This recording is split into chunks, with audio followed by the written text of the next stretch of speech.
Kali ini kita akan bahas salah satu kasus pembunuhan paling menggemparkan yang sedang viral di Indonesia, tepatnya di Padang Pariaman, Sumatera Barat. Semua berawal pada Senin, 17 Juni 2025.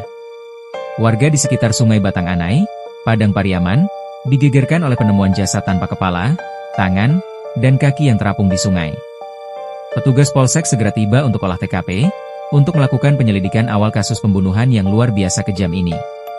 Tak butuh waktu lama, potongan tangan korban menjadi kunci utama. Sebuah cincin khas di jari korban membuka tabir identitasnya. Dia adalah Septia Adinda, 25 tahun, mahasiswi di salah satu kampus yang ada di Padang. Septia dikenal sebagai wanita muda aktif, cerdas, dan mandiri. Namun, siapa sangka, ia menjadi korban mutilasi brutal dari seseorang yang tak jauh dari lingkaran pergaulannya sendiri. Penyelidikan polisi mengarah cepat ke sosok Satria Juanda Putra, atau dikenal dengan nama Wanda, 25 tahun, pria yang ternyata teman kampus sekaligus kenalan dekat para korban. Wanda dicurigai karena sejumlah barang bukti, motor dan ponsel milik Septia ditemukan di rumahnya. Sementara itu, sebuah parang, diduga alat pembunuhan, juga ditemukan di lokasi. Dalam interogasi, Wanda mengaku motifnya sakit hati karena hutang yang tak dibayar sebesar 3,5 juta rupiah. Dendam itu berubah jadi amarah mematikan. Jika menurut kalian kasus ini sudah selesai sampai di sini, kalian salah besar. Karena dari sinilah awal mula kasus kejam lainnya terungkap. Dalam pemeriksaan, Wanda mengungkap fakta bahwa ia tak hanya membunuh Septia, tapi juga ada dua wanita lainnya, yaitu Siska Oktavia alias Cika, dan Adek Gustiana. Kasus hilangnya Cika dan Adek sempat viral pada Januari 2024. Mereka menghilang misterius tanpa jejak, meninggalkan keluarga dan teman-teman dalam pertanyaan yang tak pernah terjawab, tentang kemana perginya mereka. Yang tak diketahui publik, dalang dari semua ini adalah Wanda, orang terdekat mereka sendiri. Satria Juanda Putra, atau yang biasa dipanggil Wanda, ia dikenal sebagai sosok yang pendiam, santai, dan tidak pernah terlibat dalam tindak kriminal apapun. Tetangga dan keluarganya bahkan tidak pernah mengira bahwa dia mampu melakukan kejahatan sekeji ini, sehingga aktivitasnya pun luput dari pengawasan ketat. Ketua Pemuda Korong Lakwa Pasar Usang, Febrianto, menyebut Wanda merupakan sosok yang ramah namun terkesan tertutup. Sebelum terungkapnya kasus pembunuhan, Wanda tetap berbaur seperti biasa, bahkan turut aktif di berbagai kegiatan kepemudaan dan masjid. Diketahui, Cika adalah mantan pacar Wanda. Hubungan mereka telah berakhir, namun rasa sakit hati, cemburu, dan dendam Wanda tak pernah benar-benar selesai.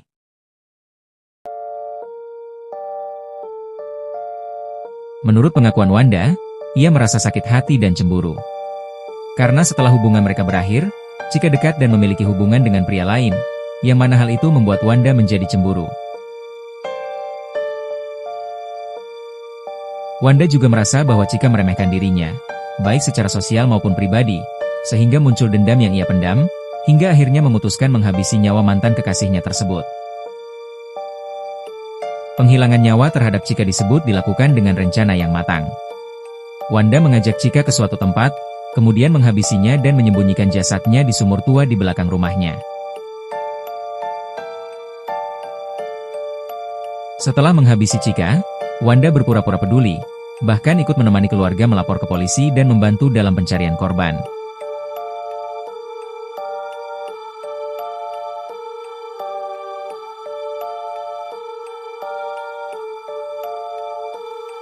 Polisi sempat memanggil Wanda di awal 2024, tapi pada saat itu dia berhasil mengelak, dan tidak menunjukkan tanda-tanda mencurigakan.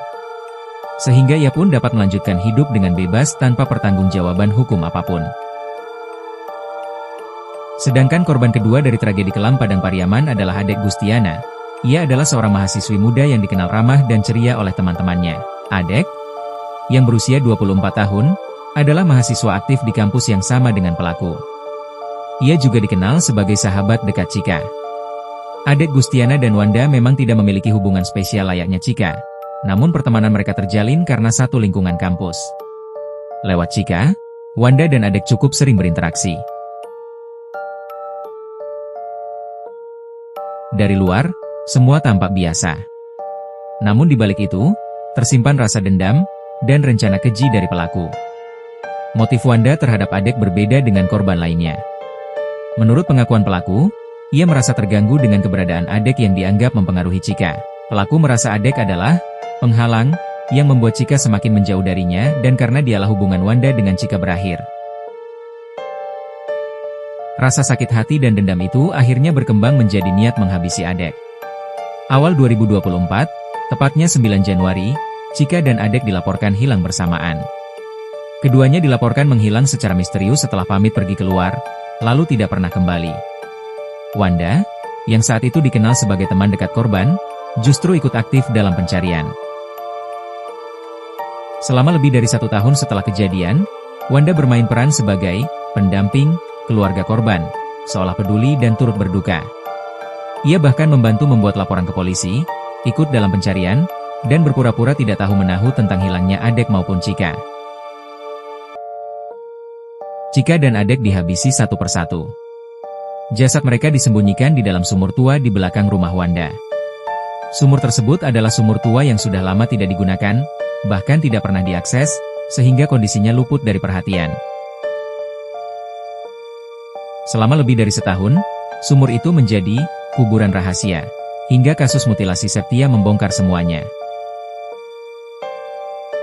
Kisah ini belum selesai, sekarang mari kita lanjut ke fakta menyedihkan yang terjadi di balik kasus ini. Tolong siapkan diri dan mental kalian. Pada Kamis pagi, 19 Juni 2025, tim kepolisian dan keluarga menuju sumur tua di belakang rumah pelaku, untuk membongkar dan mengevakuasi jasad Chika dan Adek.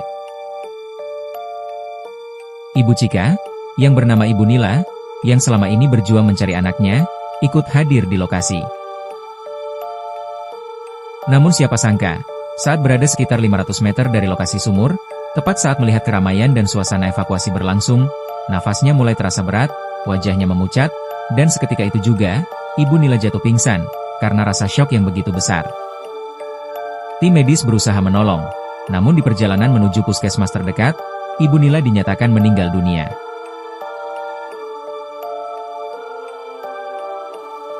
Kemarahan dan kesedihan di tengah duka. Kejadian ini membuat keluarga semakin terpukul. Terutama, karena ayah Chika sebelumnya juga telah meninggal dunia, tak lama setelah Chika menghilang. Bukan karena kekerasan, tapi karena hati yang hancur, kesehatan yang menurun, dan penyakit gula yang diperparah oleh stres berkepanjangan. Ayah Chika pergi dengan harapan terakhir, menemukan putrinya, baik dalam keadaan hidup atau mati. Namun takdir berkata lain. Kurang dari 2 tahun, keluarga Chika kehilangan 3 nyawa, yaitu sang anak, sang ayah, dan sang ibu. Semua karena tragedi kejam yang dilakukan orang terdekat. Wanda kini resmi ditahan, dijerat pasal pembunuhan berencana dan mutilasi, dengan ancaman maksimal hukuman mati atau penjara seumur hidup. Tragedi ini tak hanya merenggut nyawa 3 orang korbannya saja, tapi juga meninggalkan luka yang begitu dalam bagi keluarga mereka. Kasus ini menjadi pengingat pahit, bahwa kejahatan bisa datang dari orang yang kita kenal, bahkan yang pura-pura peduli. Sekian video kasus kriminal pada hari ini. Jika kamu punya teori, ide dan saran, atau informasi tambahan soal kasus ini, silakan tulis di kolom komentar di bawah. Jangan lupa like, subscribe, dan aktifkan lonceng, karena masih banyak arsip yang belum kita buka.